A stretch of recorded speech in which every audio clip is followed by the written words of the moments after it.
Dear students, welcome to New School and College online classes. Today we will start review exercise 8 of class FSC 1. तो इसमें कुछ objectives हैं और कुछ मतलब ऑब्जेक्टिव्स में भी मतलब MCQs में आपको 4 आंसर दिए हुए हैं, लेकिन हमने जो करना है कि उनमें से आंसर सेलेक्ट करने हैं कि विच वन इज़ करेक्ट। तो यानी कि हमने करेक्ट ऑप्शन या राइट ऑप्शन चूज़ करना है। इसमें जो सबसे पहला जो है हमारे पास कि क्या डोमेन है हमारे पास इस फंक्शन की। What is the domain of f of x is equal to 2 - x over 2 + x। ये अंडर द रूट दोनों चीज़ें हैं, यानी कि 2 - x भी और 2 + x भी। इससे पहले कि मैं मतलब स्टार्ट करूं तो मैं कुछ चीज़ें आपके साथ डिस्कस करना चाहता हूं जो कि पहले इस ऑब्जेक्टिव को समझने के लिए बहुत ज़रूरी हैं।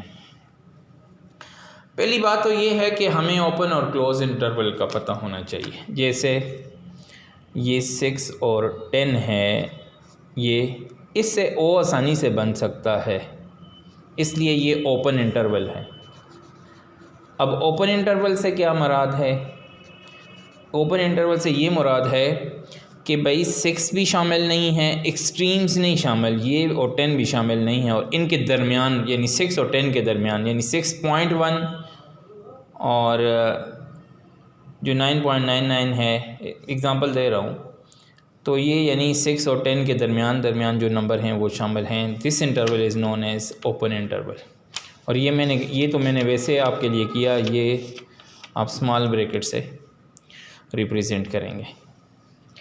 एक इंटरवल हमारे पास ये होता है विच इज़ क्लोज इंटरवल, इस सी टाइप का है।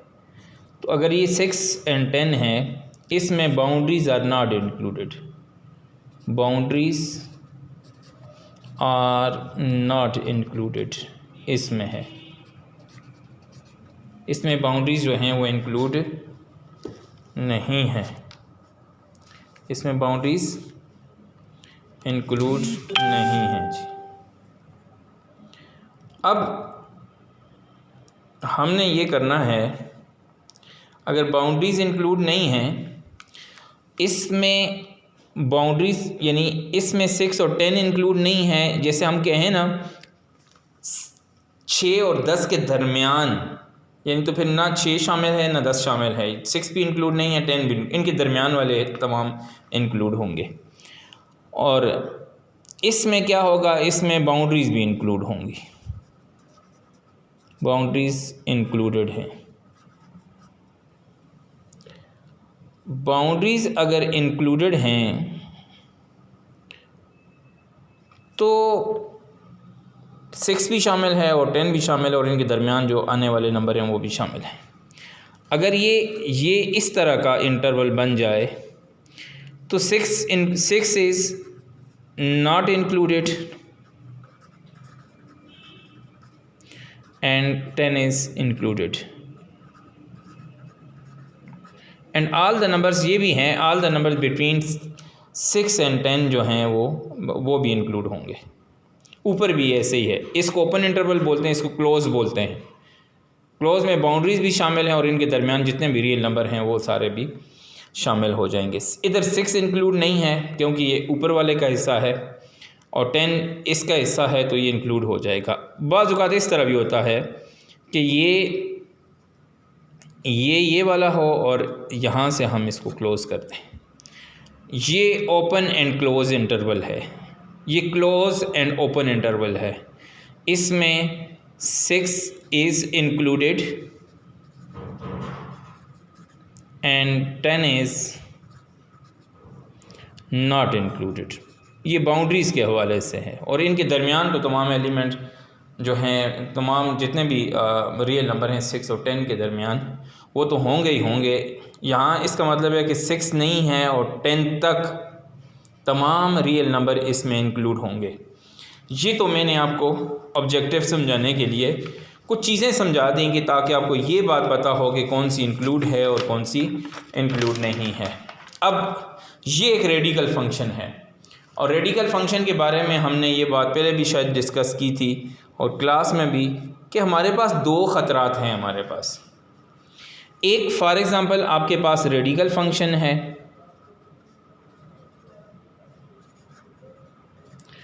और एक आपके पास स्क्वायर रूट फंक्शन है।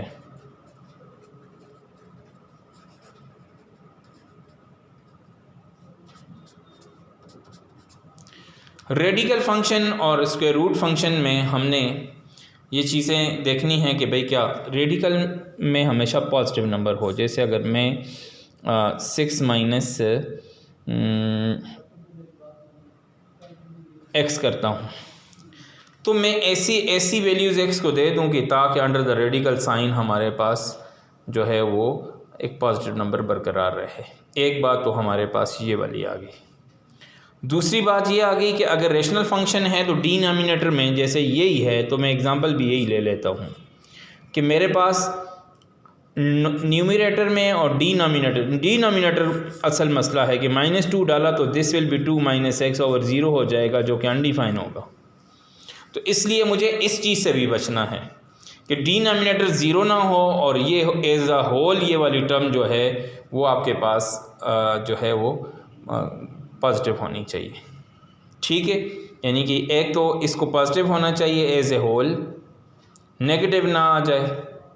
और दूसरी बात ये है कि हमारे पास यहाँ 2 - x है तो 2 में से कौन से एलिमेंट हैं जो माइनस हम करें तो जैसे 1 करता हूँ तो पॉजिटिव आता है, 2 करता हूँ तो 0 आता है, लेकिन मैं 3 करता हूँ 2 - 3 तो ये सारा नेगेटिव हो जाएगा। तो मैं इसको 3 नहीं दे सकता, नेगेटिव होने से ये सारे का सारा इमेजनरी हो जाएगा। ये बात फंक्शन के हवाले से आपने याद रखनी है कि आपके पास डोमेन भी रियल होनी चाहिए और वापस रेंज भी रियल होनी चाहिए। मैंने आपको जो एक एग्ज़ाम्पल दी थी, कि आपने क्या करना है, आपने एलिमेंट्स को मतलब फंक्शन वाले केस में डोमेन को भी रियल रखना है और ऐसी वैल्यूज़ हम पुट करेंगे जिससे हमारे पास रेंज भी एक रियल नंबर आए।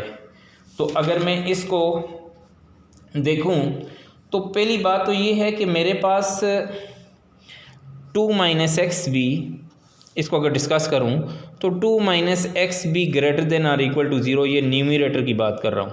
गौर करना मेरी बात पे, मैं इस सारी चीज़ सही करके समझा दूंगा आपको। 2 - x ये 0 भी हो सकता है। 0 अगर कुछ हुआ तो अंडर रूट स्क्वायर रूट अगर मतलब 0 आ जाता है फॉर एग्जांपल तो 0 का 0 आ जाएगा। इसमें तो मसला नहीं है कि क्योंकि 0 भी रियल है।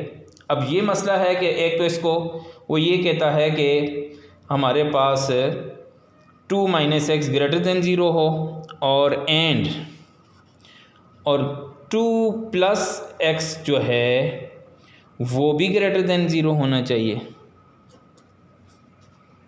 और ग्रेटर देन 0 हो और हमारे पास x जो है वो 2 भी ना हो। मैं ये भी कहता हूँ -2 ना हो, यहाँ -2 भी ना हो। अब अगर मैं इसको सॉल्व करता हूँ तो 2x को मैं इधर ले आता हूँ, तो मैं इधर लेके आया तो ये आपके पास x आ जाएगा।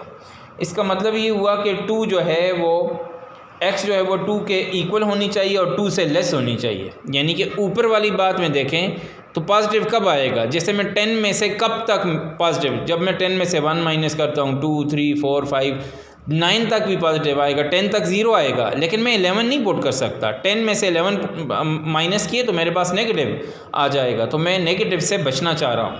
तो पहली बात तो ये है कि कोई वैल्यू भी रखनी है और यहाँ से अगर मैं देखूँ तो x आपके पास यहाँ पे ग्रेटर होना चाहिए। ये 2 इधर ही छोड़ देता हूँ, बल्कि मैं ऐसा करता हूँ ना कि मैं यहाँ मैं यूँ करता हूँ कि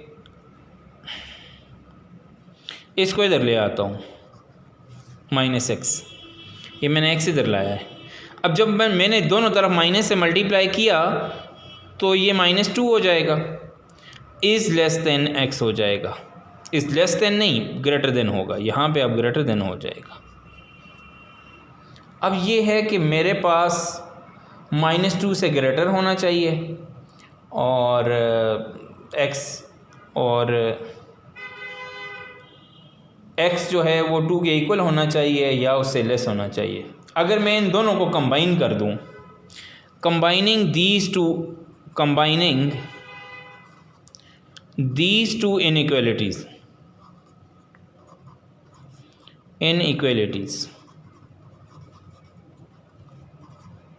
तो मेरे पास x बिलोंग करना चाहिए कहाँ से कहाँ तक, -2 से 2 तक। अब ज़रा सा गौर करें मैं क्या कह रहा हूँ। तो इस तरह ये ऑप्शन जो है वो हमारे पास दुरुस्त हो जाएगी, विच इज़ डी ऑप्शन। इसमें पहले में डी ऑप्शन आता क्यों है सारी बात मैंने बता दी। ज़रा देखें फिर गौर करें, x को 2 के इक्वल और 2 से लेस होना चाहिए, 2 के इक्वल और 2 से लेस होना चाहिए। इक्वल का मतलब ये है कि ये भी शामिल है, इक्वल तो ये बता रहा है 2 के बराबर भी इजाज़त है बिल्कुल। 2 इधर आ जाए कोई मसला नहीं है और इधर भी आ जाए, 0/4 हो जाएगा तो √0 हमें रियल मिल जाएगा, कोई इशू नहीं है। -2 नहीं होना चाहिए, क्यों? -2 से x -2 से ग्रेटर होना चाहिए। तो अब अगर देखता हूँ कि ग्रेटर है -2 से, तो -2 से ग्रेटर तो इधर वैल्यूज़ आ जाएंगी। -2 से ग्रेटर कौन सी वैल्यूज़ हैं? -2 से ग्रेटर -1 है, 1 है, और उसके बाद मैं ये वाली बात भी समझा देता हूँ कि ये माइनस उधर शिफ्ट करने से इनइक्वालिटी क्यों चेंज हो गई। अब मुझे बताएं 6 बड़ा है या 7? अब 7 बड़ा है तो ये ओपन 7 की तरफ होगा, इसका जो मुंह खुला होता है ना, वो जो ग्रेटर होता है उसकी तरफ होता है, ये ग्रेटर है। लेकिन अगर मैं माइनस से मल्टीप्लाई कर लूँ तो -6 ग्रेटर है या -7? डेफिनेटली -6 ग्रेटर है। वो एक आदमी नेगेटिव में, अब देखें क्यों, क्योंकि मैं तो इसमें 1 ऐड करूँगा तो तब ये आएगा, तो इसका मतलब है ये ग्रेटर है ना, ठीक है। तो इसका मतलब ये हुआ कि जब भी माइनस से मल्टीप्लाई करेंगे तो इनइक्वालिटी अपना रुख चेंज करेगी। ये पहला ऑब्जेक्टिव हमारा सॉल्व हो गया। ना समझ आई तो मेरे बच्चे मेरे साथ डिस्कस करेंगे, ग्रुप बना हुआ है हमारा वैसे भी, ठीक हो गया। ये पहला ऑब्जेक्टिव सॉल्व हो गया। मैंने इन डिटेल कर लिया ताकि हमें मसाइल कोई ना हो ना। अब ये कहता है कि ए आपके पास अब कुछ -1 है, 0 है, 1 है और 2 है। एक सेट दिया हुआ है, बी दिया हुआ है, 0 है, 1 है और 4 है, और एक फंक्शन है जो ए से बी में है। ए से बी में डोमेन ए की देखेंगे और रेंज बी की देखेंगे, ठीक हो गया। और डिफाइंड बाय f(x) = x² है। तो बोलता है कि कौन सा फंक्शन है, और नीचे कहता है ओनली 1 1 है। मैं पहली बात आपको बता रहा हूँ, देखें जब मैं f(-1) पुट करता हूँ तो -1 का स्क्वायर हुआ तो 1 आएगा। f(0) पुट करता हूँ तो मेरे पास क्या आएगा, 0 का स्क्वायर मेरे पास 0 आएगा। f(1) पुट करता हूँ तो 1 का स्क्वायर क्या आएगा, अब देखो 1 का स्क्वायर 1 आएगा। f(2) पुट करता हूँ तो 2 का स्क्वायर कितना आएगा, 4 आएगा। अब रेंज क्या आ गई, रेंज आपके पास आ गई 1 0 और 4, 1 0 एंड 4, या 0 1 4 है की बात है। अब अगर मैं इसका इमेज बनाता हूँ तो -1 0 1 2, this is a, this is b. B में क्या है, 1 आता है, 0 आता है, 4 -1 से भी 1 आता है, 1 से भी 1 आता है, 0 से 0 आता है, 2 से 4 आता है। अगर आप देखें तो हर एक, अब रेंज का हर एलिमेंट का प्री इमेज मौजूद है। इसका मतलब ये है कि ये सिर्फ ओनली ऑन टू फंक्शन होगा, this will be only onto function. तो अब जो वाला भी ऑप्शन इसमें करेक्ट है वो आपने खुद लिख लेना है, ओनली ऑन टू, और दिस इज़ बी, तो इसमें बी ठीक है। अब इस बात की समझ आपको आ गई होगी कि ये फंक्शन बना कैसे था, कि ये वैल्यूज़ इस फंक्शन में पुट कर ली और ये मिल गया, और इसको देखा कि क्या, हाँ तो सही है ना, ये हमने देखा कि कौन सा फंक्शन है। अब इसमें देखा पहले में 4 एलिमेंट है, दूसरे में 3 एलिमेंट, ये 1 1 नहीं हो सकता। 1 1 इसलिए नहीं है कि के आपके पास जो प्री इमेज हैं वो 2 मौजूद हैं, इसलिए ऑन टू तब 1 तब होता है जब प्री इमेज भी यूनिक होना चाहिए। ये तो हमने कहा कि यूनिक हैं, लेकिन प्री इमेज भी यूनिक होना चाहिए, इसलिए दिस विल बी ऑप्शन जो है इसका ऑप्शन 2 ठीक है। ठीक हो गया। अब ज़रा नेक्स्ट पे आते हैं। नंबर 3 ऑब्जेक्टिव है कि फंक्शन डिफ़ाइन किया है रियल नंबर से रियल में। अच्छा, तो रियल से रियल में डिफ़ाइन हुआ है और ये फंक्शन कहता है एफ ऑफ एक्स जो है वो मेरे पास है जी, मेरे पास है 3x - 5। एफ इनवर्स जो है मेरे पास -1 -2 1 और 2 आपने फाइंड करना है, ये आपने फाइंड करना है। तो पहली बात तो ये है कि पहले एफ इनवर्स लाएंगे तो फिर हमारे पास, मैं डायरेक्ट कुछ चीज़ें कर लेता हूँ। एफ ऑफ एक्स की जगह वाई पुट कर लिया हमने, ठीक है, बल्कि मैं इधर ही कर लेता हूँ, लेट कर लेता हूँ। F of x is equal to y है और एफ इनवर्स जो है इक्वल हो जाएगा वाई के। एफ इनवर्स ऑफ एक्स आपके पास यूँ करें, ये कर लें, एक्स आप एफ इनवर्स ऑफ वाई के बराबर है, एफ इनवर्स ऑफ वाई के। ये थोड़ा सा इसको अभी गिर ही गया था, यूँ कर लेता हूँ, ठीक हो गया। अब इसमें आप ऐसा करें कि एक्स अलग कर, वाई अलग कर लें, सॉरी एक्स अलग कर लें। 5 इधर आ गया, 3x आ गया, x की क्या वैल्यू है y + 5/3 आ जाएगा। अब ये तो एफ इनवर्स ऑफ y के बराबर है और y क्या है, y + 5/3। अब क्या करेंगे, वही मेथड है, रिप्लेस करें किसके साथ, x के साथ, तो ये x + 5/3। अब बारी बारी ये वैल्यूज़ पुट करेंगे। -1 एफ इनवर्स ऑफ -1 पुट करेंगे, तो -1 जब पुट किया तो क्या आ जाएगा, -1 + 4/3, ये 4/5 आ गया पहली वैल्यू। अब एफ इनवर्स ऑफ दूसरी वैल्यू -2 पुट करेंगे तो क्या वैल्यू देगा, -2 + 5/3, ये दिस विल बी 3/3, ये 1 आ जाएगा। एफ इनवर्स ऑफ 1 पुट करेंगे तो एफ इनवर्स ऑफ 1 क्या हो जाएगा, 1 + 5/3, ये 6 आता है और 6/3 2 आता है। फिर लास्ट वाला है कि हमने करना है एफ इनवर्स ऑफ 2 करना है, तो ये आपके पास 2 + 5/3 हो जाएगा, दिस विल बी 7/3। अब वैल्यूज़ देखें ज़रा, अब कौन आंसर क्या आया मेरे पास, आंसर मेरे पास आ गया 1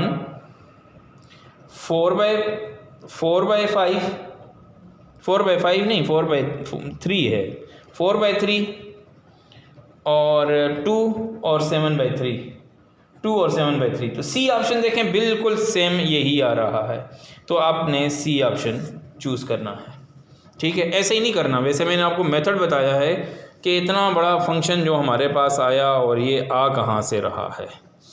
उम्मीद है कि बात समझ आ गई होगी। ऑप्शन सी आपने ये मैं जैसे किए ना, आपने इनको सॉल्व करके तो फिर ऑप्शन लिखने हैं, ऐसे नहीं लिखने कि इतना, हमें तो वैसे ABC लिखवा लेता तो बात तो ख़त्म थी ना, वो तो 1 मिनट लगता है।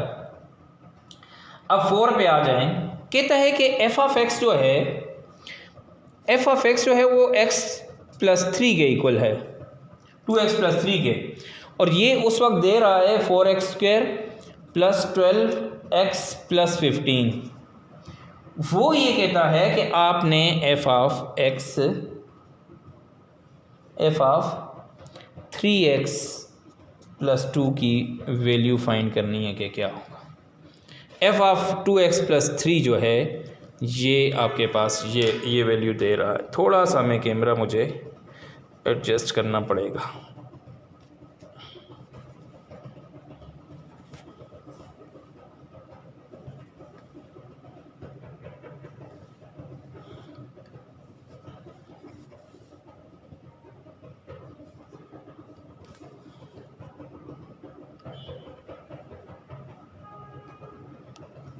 ये ठीक हो गया। अब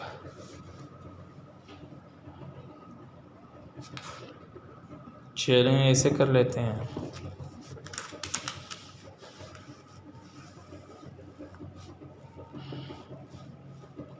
ये ठीक है। अब मसला ये हुआ कि भाई हमें, पहली बात तो ये है कि हमें ये नहीं पता कि भाई ये हमारे पास क्या पुट करने से f(2x + 3) पुट करने से ये आया है। तो पहले फंक्शन था क्या, असल प्रॉब्लम ये है कि भाई उस वक्त f(x) क्या था ये हमें नहीं पता। f(x) पता होता तो डायरेक्ट उसकी जगह 3x + 2 डाल लेते हैं ना। अब प्रॉब्लम यहाँ पे इसमें ये आ रहा है। अच्छा, अब हमने क्या करना है, अब हमने ये करना है कि लेट से कि वो जो हमारे पास वैल्यू थी वो पुट की, लेट हमने वो वैल्यू जो रखी f(x) की जगह, या यहाँ पे जो वैल्यू रखते हैं वो किस की जगह रखी थी, वो y की जगह रखी थी। लेट करते हैं, लेट वो y है। अच्छा, अगर वो y है तो फिर हमारे पास इसको हम कैसे सॉल्व करेंगे, कि इसको हम सॉल्व कर लेंगे कि f(y) जो है, बल्कि ऐसा करते हैं कि 2y + 3 पुट किया हमने यहाँ पे, और ये हमें दे रहा है क्या, ये हमें दे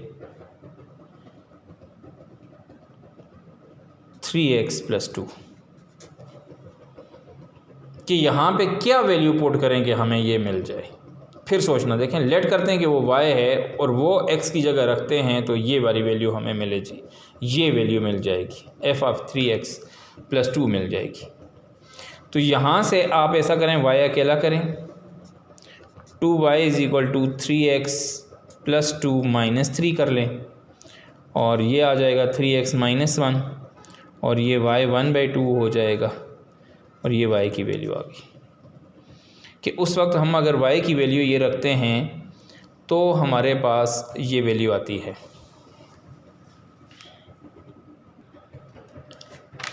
तो मसला तो ये वाला आ गया कि हमें यहाँ पे क्या रखना चाहिए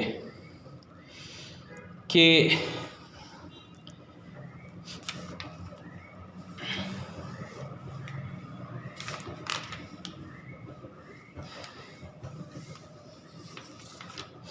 y की वैल्यू मेरे पास क्या आ जाएगी, y की वैल्यू मेरे पास 1/2 3x - 1 आ जाती है।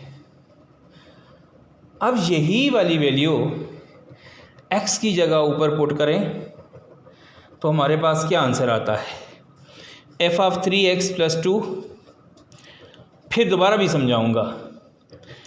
तो x की जगह हमारे पास क्या है, तो यहाँ पे x की वैल्यू पहले पुट करें, f(3), और जो वैल्यू हमारे पास रखने से आई है वो ये y वाली वैल्यू है।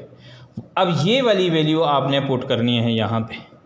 दिस विल बी 1/2 × 3x - 1 और +2 = अब हम ये वाली वैल्यू किस में पुट करेंगे,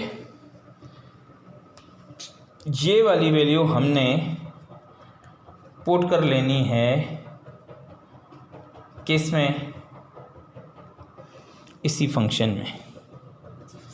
तो अगर आप देखें तो मेरे पास क्या आ जाएगा, 4 × क्या आया है, x² है, x की जगह अब क्या वैल्यू रखी हमने, 1/2 3x - 1 होल स्क्वायर आ जाएगा, प्लस 12 × क्या वैल्यू है हमारे पास, 1/2 3x - 1 और +15। अब इसको सॉल्व करें, 4 ये इसका स्क्वायर हुआ ना तो ये ऐसे है, ये 4 हुआ तो ये 4, चले मैं लिख लेता हूँ, दिस विल बी 1/4, और इसको ओपन कर लेता हूँ, 9x² और 1 का स्क्वायर +1 आ जाएगा, और इनको सॉल्व करने से +6x आ जाएगा, और यहाँ से ये 6 रह जाएगा, 6 को अंदर मल्टीप्लाई कर लें तो ये आ जाएगा 18x - 6 और +15, ये और ये कैंसिल हो जाएंगे, यहाँ रह जाएगा 9x² +1 +6x, और बल्कि ये माइनस का है तो ये -6 है, तो ये -6 और इसको सॉल्व कर लें, ये 12x हो जाएगा, 12x आ जाएगा। ये और ये सॉल्व कर लिया आपने, और ये 16 हो जाएगा और +10, बल्कि 16 और इस 1 को भी चलें लिख लें, ये 9 लिख लें, चलें इसको। अब करें 9x² + 12x + 10। वो वैल्यू अगर आप देखें तो कौन सी होगी, फिर मैं अब आपको इसका मेन वो भी बताऊंगा। थोड़ा सा मतलब सोचना पड़ा हमें, लेकिन ये है कि हमें ये चीज़ सोचनी पड़ेगी कि भाई हमें ये सॉल्व कैसे करना है। अगर आप देखें तो this will be the option 9x² + 12x + 10 is option कौन सा है, बी है, बी ठीक है। आया कैसे, अब सोचें, हमें कोई फंक्शन नहीं पता, f(x) पता होता तो सबसे बड़ा और सबसे आसान मसला ये था कि हमें वैल्यू ही पुट करनी है। तो अब प्रॉब्लम तो ये आ गया कि f(x + 2) ये है, तो आप f(x 3x + 2) पुट कर लें। और भाई इसकी जगह नहीं रख सकते, इसकी जगह नहीं रख सकते। अब पहले ये सोचना है कि भाई ऐसी कौन सी वैल्यू है जो इधर रखें तो ये आए। तो वो ये कहता है कि लेट वो वैल्यू जो है वो यहाँ पे x की जगह y रखें तो ये वाली वैल्यू आ जाएगी। अब मैंने वो वैल्यू इसकी x की जगह y रखूँ तो ये वाली वैल्यू आएगी।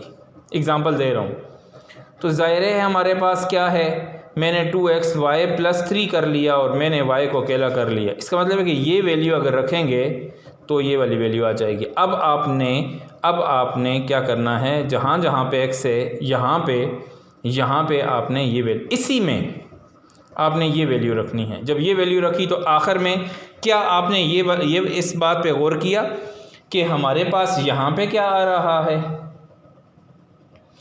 यहाँ पे हमारे पास क्या आएगा, यहाँ पे हमारे पास 3x की जगह हमने क्या पुट किया, ये, और आपके पास यहाँ पे वैल्यू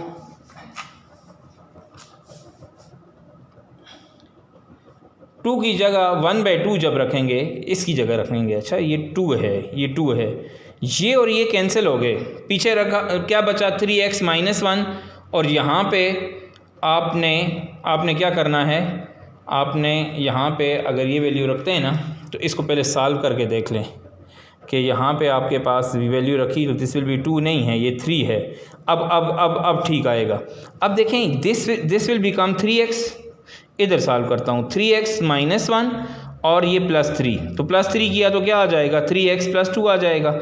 अब हमें तो ये वाली वैल्यू चाहिए थी और ये वाली वैल्यू हमारे पास आ गई ना, तो थोड़ा सा हमने क्या किया, फिर देखें f(2x + 3) तो हमारे पास क्या आया, अब x की जगह तो हमने क्या रखा, ये वाली वैल्यू रखी, 2 से कैंसिल हो जाएगा, तो ये रह जाएगा 3x - 1 और यहाँ पे +3 है और ये ब्रैकेट है, ब्रैकेट ख़त्म हो जाती है अगर प्लस या माइनस हो। तो अब ये आ गया और f(3x + 2) की वैल्यू हमारे पास ये आती है। मैं इसको समअप में दोबारा आपको 1 2 3 करके समझाऊंगा कि हमें इसमें क्या करना है। थोड़ा मैं आगे ऑब्जेक्टिव सारे करवा दूँ, ये मैं आखिर में आपको दोबारा 1 2 3 करके समझा दूँगा। अच्छा, उसके बाद हमारे पास ये थोड़ा सा मतलब लेंथी था, बाकी चीज़ें सारी आसान हैं।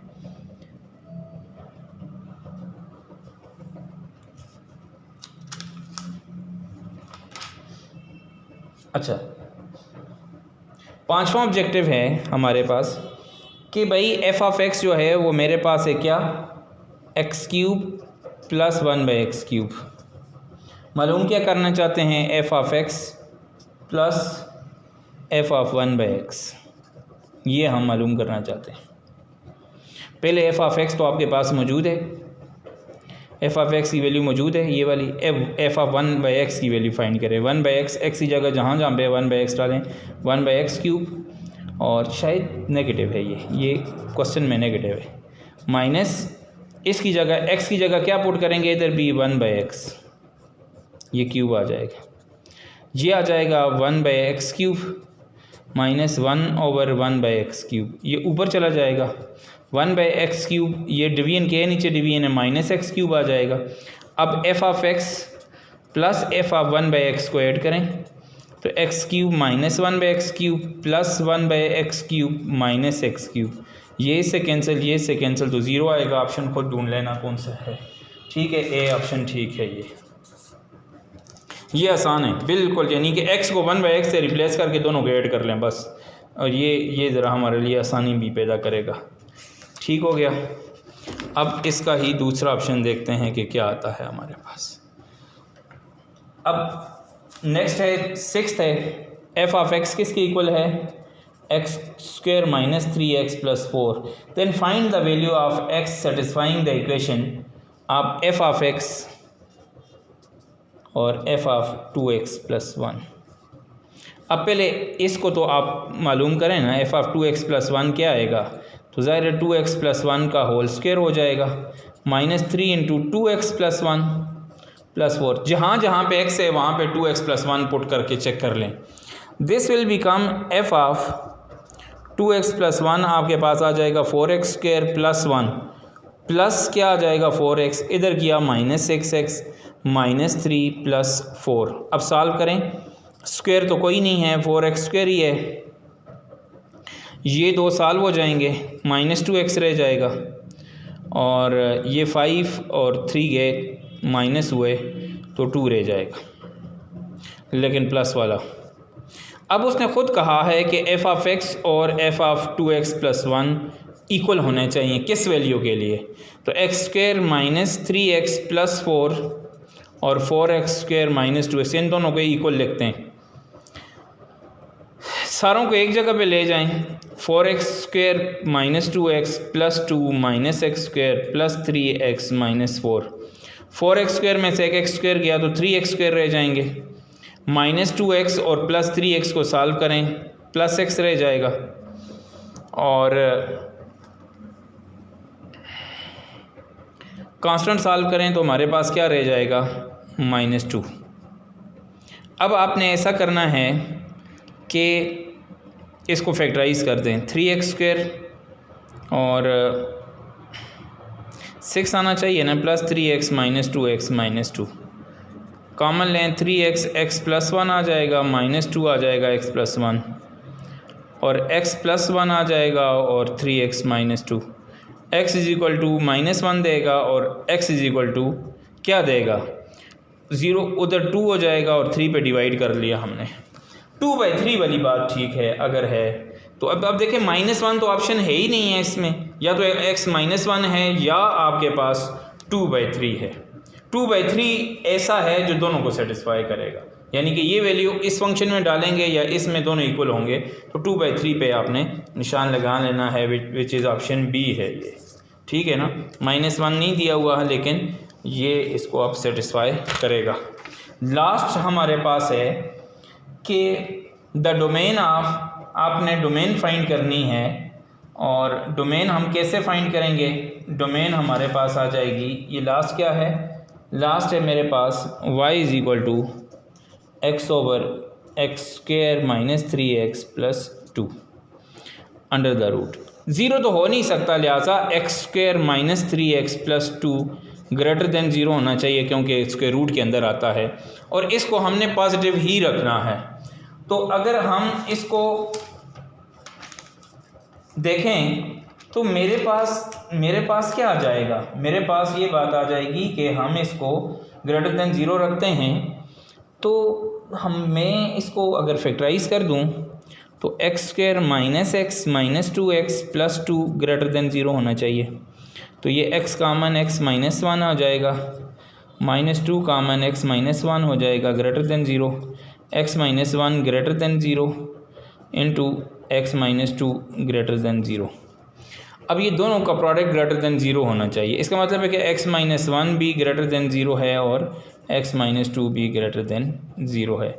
ये दे रहा है कि x ग्रेटर होना चाहिए -1 से, और ये दे रहा है कि x ग्रेटर होना चाहिए 2 से। अब 2 वाली बात जो है वो ज़्यादा, यानी ऐसी बात कोड कर लें जो दोनों के लिए ठीक है, दोनों के लिए अब 2 ठीक है, यानी कि अगर यहाँ भी 2 कोड करता हूँ > 2 होना चाहिए, तो > 2 से मतलब यहाँ पे हमारे पास ऑप्शन देखें, ऑप्शन अगर आप ज़रा सा गौर करें तो ऑप्शन मेरे पास आ जाएगा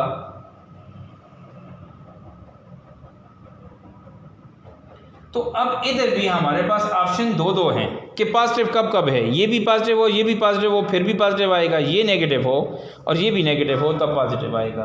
केस 1 में तो देखें थोड़ा सा, अब इसको मैं ज़रा ब्रीफली डिस्कस करता हूँ। देखो ग्रेटर देन 0 का मतलब क्या है, ये दोनों चीज़ें जो भी हैं मल्टीप्लाई करके कोई पॉजिटिव टर्म दे रही हैं। ये दोनों पॉजिटिव हुए तो भी पॉजिटिव आएगा, ये दोनों नेगेटिव हुए तो भी पॉजिटिव आएगा। अगर नेगेटिव होता है तो क्या करेंगे, अगर नेगेटिव है तो हमारे पास x माइनस, पहली बात तो इसके लिए ये वाली दुरुस्त आ गई, नहीं समझे, देखें में कहीं जो नज़र आया आपको, देखें माइनस इंटू माइनस भी प्लस, दोनों टर्म नेगेटिव हुई तो भी पॉजिटिव लाएंगी और दोनों टर्म पॉजिटिव हुई तो भी पॉजिटिव लाएंगी। अब मसला तो ये है कि हमने यहाँ पे दोनों केसेस डिस्कस करने हैं। अब जब आपके पास x माइनस 1 नेगेटिव हुआ और आपके पास सेकंड केस ये है कि ये भी नेगेटिव हो तो फिर हमारे पास और केस आ जाएगा। माइनस से मल्टीप्लाई करने से डेफिनेटली हमारे पास जो है दूसरी साइड बड़ी हो जाएगी। x माइनस 1 जो है वो लेस दैन 0 हो जाएगा और x माइनस 2 भी लेस दैन 0 हो जाएगा क्योंकि बड़ी टर्म है हमारे पास।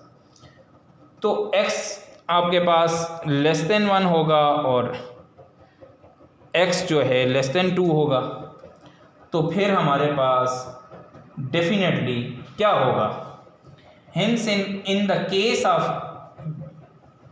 The function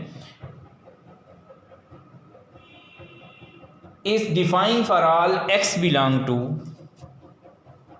minus infinity and 1। अब ज़रा गौर करें मैंने क्यों ये बात लिखी। एक बात आपके पास ये आ रही है, एक बात आपके पास ये आ रही है, एक बात आपके पास ये है और एक ये है। अब मैंने कोई ऐसी जॉइंट बात लिखनी है जो सबके लिए ट्रू हो। अब यहाँ पे ज़रा सा गौर करना है आपने, यहाँ 1 शामिल नहीं है, यहाँ पे मेरे पास माइनस इन्फिनिटी से मुराद क्या है। देखें पहली बात तो ये है कि x ग्रेटर देन -1 हो और x ग्रेटर देन 2 हो।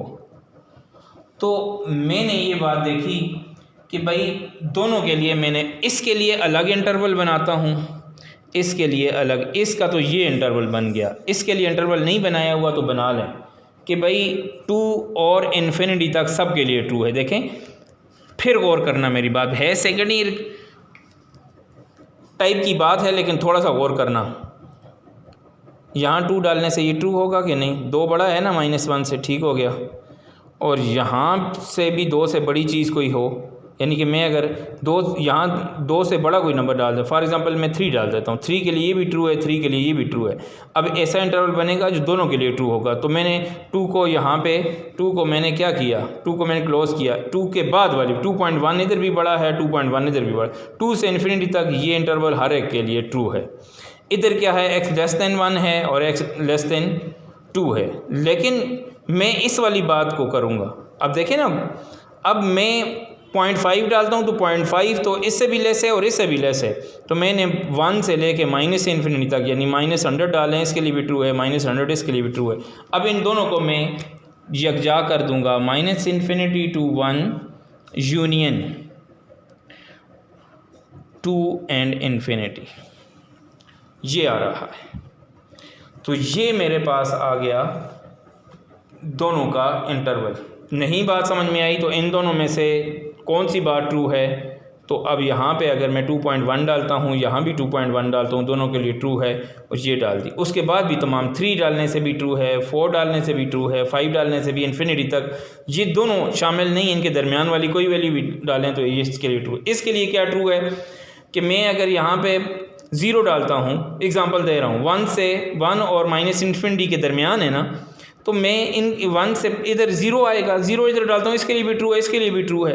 -10 डालता हूँ, इसके लिए भी ट्रू है, इसके लिए भी ट्रू है। तो इन दोनों इंटरवल्स का यूनियन जो है, इसके लिए इसकी जो होगी वो हमारे पास डोमेन होनी चाहिए। ऐसी वैल्यू हम दें ताकि ये इन तमाम वैल्यूज़ के लिए ये पॉजिटिव होगा। अब लास्ट वाला रह गया हमारे पास एक, कि गैस करना है कि भाई किसके लिए ट्रू है। मैं एग्जांपल दे रहा हूँ आपको। मैं बुक को आपके सामने रखता हूँ तो और आपके साथ डिस्कस करता हूँ और फिर आप मुझे बताएंगे कि कौन सी चीज़ ट्रू है और कौन सी इसके लिए। देखें क्वेश्चन देखें, ये वाला है क्वेश्चन है, ये कुछ इस तरह आ जाए कि बुक आपको सामने नज़र आए। मैं यूं कर लेता हूँ। अब ग्राफ जो है वो डाउनवर्ड है कि नहीं। डाउनवर्ड होने से जिनकी इक्वेशन पॉजिटिव हैं वो तो निकल गई ना, कि अगर इनकी इक्वेशंस पॉजिटिव देखें, अब ठीक नज़र आ रहा है। इनकी इक्वेशन फोकस थोड़ा सा हो गया। अब देखें x² - 2x - 5 इसकी इक्वेशन नहीं हो सकती क्योंकि x पॉजिटिव है, इसकी भी नहीं हो सकती। इन दोनों में से किसी की ये इक्वेशन हो सकती है क्योंकि इसमें भी नेगेटिव दिया और इसमें भी नेगेटिव। अब नेक्स्ट क्या चीज़ फाइंड करेंगे। अब या ये इक्वेशन ठीक है या ये दोनों में नेगेटिव आता है। अब उसमें आपने इनके वर्टेक्स निकालने हैं। क्या निकालने हैं? वर्टेक्स निकालने हैं। दो इक्वेशन जो रह गई वो हमारे पास क्या हैं, ये मैं आपको बताता हूँ। अब देखें, पहली इक्वेशन आपके पास g(x) दे रहा है -x² - 2x + 5 और दूसरा g(x) दे रहा है -x² + 2x + 5। और ये जो ग्राफ है ये कहीं ऐसे है, यानी कि इस सेकंड क्वाड्रेंट में इसका वर्टेक्स लाई करता है। डाउनवर्ड होने से तो ये ठीक है या ये ठीक है, क्योंकि पॉजिटिव वाली इक्वेशंस तो इसकी हो ही नहीं सकती। ये बात तो हमने क्लास में भी डिस्कस की थी। ओपन डाउनवर्ड के लिए नेगेटिव हैं। अच्छा, अब वर्टेक्स का फार्मूला आपको याद है, h और k क्या था आपको पता है, -b/2a c - b² 4a आपके पास ये है। तो इसका a निकालें, इसका a 1 है, इसका b निकालें -1 है, b निकालें -2 है और c निकालें 5 है। अब आपने b निकाला, b क्या आता है -2 मीन 2 और 2 × a -2 आ गया। अब c क्या है, c आपके पास है 5, इसकी जगह 5 पुट करें -b² का मतलब -2 का स्क्वायर ओवर 4a का मतलब -1। अब सॉल्व करें, 2 ओवर -2 5 माइनस ये कितना आ जाएगा 4 ओवर ये कितना आता है -4। ये और ये कट जाएंगे, ये माइनस इसको प्लस बना देगा तो -1 और ये 5 आएगा। 5 तो नहीं आएगा, +1 आ जाएगा ये, क्योंकि ये माइनस प्लस हो जाएंगे और ये 1 इसका आता है तो -1 और 6 इसका वर्टेक्स ये आता है। अब सिमिलरली दूसरे का वर्टेक्स कैलकुलेट करते हैं। दूसरे का वर्टेक्स कैलकुलेट किया तो a क्या आता है -1, b क्या आता है 2, c क्या आता है 5। अब इसी फार्मूले में वैल्यू डालें तो 2 - 2/2a a -1 है, ये भी सही आ गया। और c क्या है, c 5 है माइनस b² मीन 4 का स्क्वायर ओवर b का स्क्वायर मीन 2 का स्क्वायर और 4a -1 आ गया। अब ये आपके पास आ जाएगा -2 ओवर ये आ जाएगा -b है ना, तो b तो 2 है -2 और a ये -1, ये पॉजिटिव आ जाएगा। ये आपके पास 1 बन जाएगा, ये 1 आ गया, ज़ाहिर है माइनस प्लस 2 से कैंसिल। अब 5 - 2 2 ज़ार 4 और यहाँ पे आपके पास ये आता है -4, ये और ये कैंसिल और ये आपके पास माइनस पॉजिटिव हो जाएंगे 1 और माइनस ये आ जाएगा 5 + 1 और ये 1 और 6, ये फर्स्ट क्वाड्रेंट में आता है, ये आपको ख़ुद पता है। और इसका मतलब ये हुआ कि ये वाली इक्वेशन जो है g(x), ये वाली एक minus x square minus 2x plus 5 वाली, ये इस ग्राफ की है। अब ये बात याद रखें, ओपन डाउनवर्ड वाले केस में तो दोनों ठीक हैं, लेकिन वर्टेक्स कहाँ लाई करता है ये चेक करेंगे। और वर्टेक्स जाके लाई करता है कहाँ पे? वर्टेक्स जाके लाई करता है हमारे पास किधर? वो है सेकंड क्वाड्रेंट में। सेकंड क्वाड्रेंट में एक्स नेगेटिव होगा, किधर गया? एक्स नेगेटिव होगा, वाई पॉजिटिव होगा। तो -1 और 6 आप देखेंगे कि इसका यही आता है। और दूसरे में हमने निकाला 1 6 होता तो फिर तो ये पहले क्वाड्रेंट में आता है, ये इसका वर्टेक्स नहीं है। तो ऑप्शन ये वाला ठीक है। I hope so. कुछ काम लंबा ज़रूर हुआ, लेकिन मैंने आपको समझाने की कोशिश की। अब मैं आपके साथ सिर्फ़ और सिर्फ एक बात डिस्कस करता हूँ, ये वाली, कि भाई हमें कौन सी वैल्यू रखें इस x की जगह पर कि मेरे पास जो है वो 3x + 2 आ जाए इसकी जगह पे। तो इसकी जगह पे मैं लेट से y रखता हूँ, तो y रखता हूँ तो मेरे पास y की वैल्यू आ जाएगी। अब y की वैल्यू रखी इधर तो ये आएगा ना, अब तो पढ़ लिया हमने, तो ये रखें इधर और सारों में भी आगे रखें, और फिर 9x² + 12x + 10 आ जाएगा। उम्मीद है कि ये सारे आपने सॉल्व करने हैं। सम अप इसमें मैंने आपको 1 बाय 1 सारे ऑब्जेक्टिव करवाए हुए हैं, और आपने इस तरह करना है कि ये ऑब्जेक्टिव ख़ुद सॉल्व करने हैं, बल्कि सॉल्व करके ही लिखने हैं। बहुत शुक्रिया, और मुझे फिर पिक सेंड करनी है आपने। अस्सलाम वालेकुम।